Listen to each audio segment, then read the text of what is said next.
Season 2 of The Bad Batch is complete, and it's really changed my outlook on the show. It was a show I spoke about not being particularly excited for before it aired, and even through Season 1, while I did warm up on it, I wasn't particularly blown away by it. But Season 2 really knocked it out of the park for me. First off, I think the show is just plain visually impressive. This isn't the most important part for me, but I do think it's worth highlighting. I've never had any problems with the Clone Wars cartoon art style, but I've never loved it either. It was mostly just a perfectly fine medium for the stories to be told in as far as I was concerned, but we saw some big upgrades across the recent projects in that art style, and this whole season of The Bad Batch really looked fantastic. There was just so much done with lighting and environment aesthetics especially that would have looked bad early on, or they just would have been impossible to attempt at all. The big place where The Bad Batch managed to succeed for me, though, was in the characters. I left Season 1 feeling like Hunter, Wrecker, and Omega were in a good place, but Tech and Echo felt underutilized at best, and like the show just didn't know what to do with them at worst. Season 1 Tech was just kind of a boring exposition bog, and Tech and Echo's places within the squad felt kind of interchangeable. I still sometimes call Tech Echo and vice versa, but both were so much more fleshed out in this season. Echo felt like he was falling behind for a lot of the season still, but he did have his conversation with Hunter in the premiere episode about wanting to do more, and he really took the lead in the Gungi episode. Ultimately, him leaving in the mid-season finale was the best thing for him, especially considering we got an episode pretty much just focusing on him towards the end, though still with a few scenes also showing Crosshair and the Bad Batch on Pabu, which we'll get back to in a bit.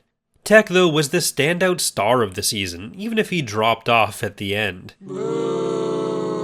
In Faster and the Ipsium-based mid-season arc, he was able to push past being the exposition bot into being a character with his own motivations and interests, and a great source of non-record comic relief with him playing games against himself, and with Omega's flying lessons.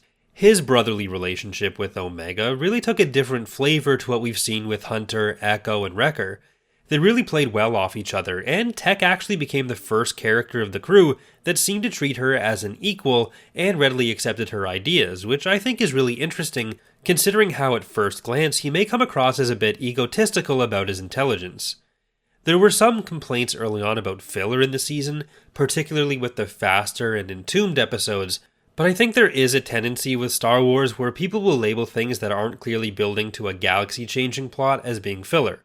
The Clone Conspiracy storyline is definitely interesting, and it sets the backdrop that the characters are acting against, but The Bad Batch is ultimately about those characters, and I think Faster and Entombed, even though they aren't my favorite episodes of the season, really help build towards the messages that the show is trying to relay about those characters and especially their agency. The story of the clones in the show is about being able to exercise that agency and find out who they are as individuals, while still maintaining community and responsibility to each other and the rest of the galaxy. Faster and Entombed, while they don't tie into the Clone Conspiracy, still tie into and set up those themes well. In Faster, the Batch, especially Tech, made the choice to step up and help Sid when they didn't have to.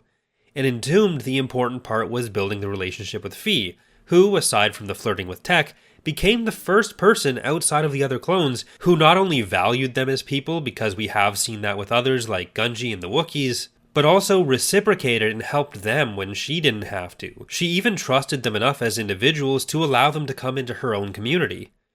Even the story about Crosshair emphasized the importance of this agency. Tech's conversation with Omega about Echo leaving was explicitly about this, respecting both Echo and Crosshair's choices to leave the group, albeit for very different reasons.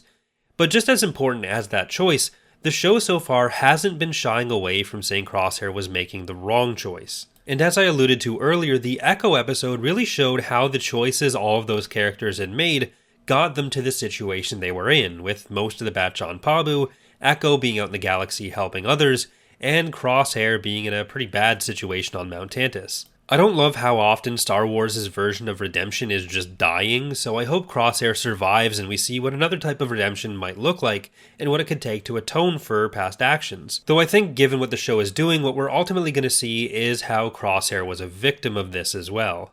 Ultimately, Tech made the choice to sacrifice himself, though he didn't exactly need atonement. My personal thought, though, is that he's absolutely not dead. Showing the broken glasses and saying that's all you were able to get is usually trope speak for the guys still out there somewhere, as is basically any time you don't see a body. In Star Wars, sometimes even if you do see the body, it means they're not dead. Tech didn't necessarily fall from that much higher than the rest of the batch did, so unless the carriage fell on him, he'll probably have physicsed his way out of it somehow. I do think it's been a strong contrast watching the Bad Batch, which has been highlighting the agency of all these characters as much as possible, while also watching the first 5 episodes of The Mandalorian Season 3, where Bo-Katan especially has been abandoned and really only able to find community or a sense of purpose in a place where she is repeatedly subject to pretty specific demands that she may or may not agree with. And where we're seeing the aftermath of Din's choice to show Grogu his face, or having earlier shown it to help Grogu, being a thing he needs to atone for, as if he should feel ashamed for either of those acts, or as if he or Bo-Katan would deserve to be cast out for not complying. We're seeing one show that's about finding who you are and finding your own place in the community on your own terms, and another that's kind of been about stripping that away so far. All in all, this was a super enjoyable season for me overall. It started relatively slow, but I think it finished really strong, and that's usually what people remember the most. It definitely made me more excited for Season 3 than I was for Season 2 when Season 1 ended, and it's left a lot of open questions to explore in the future that I'm excited to get to.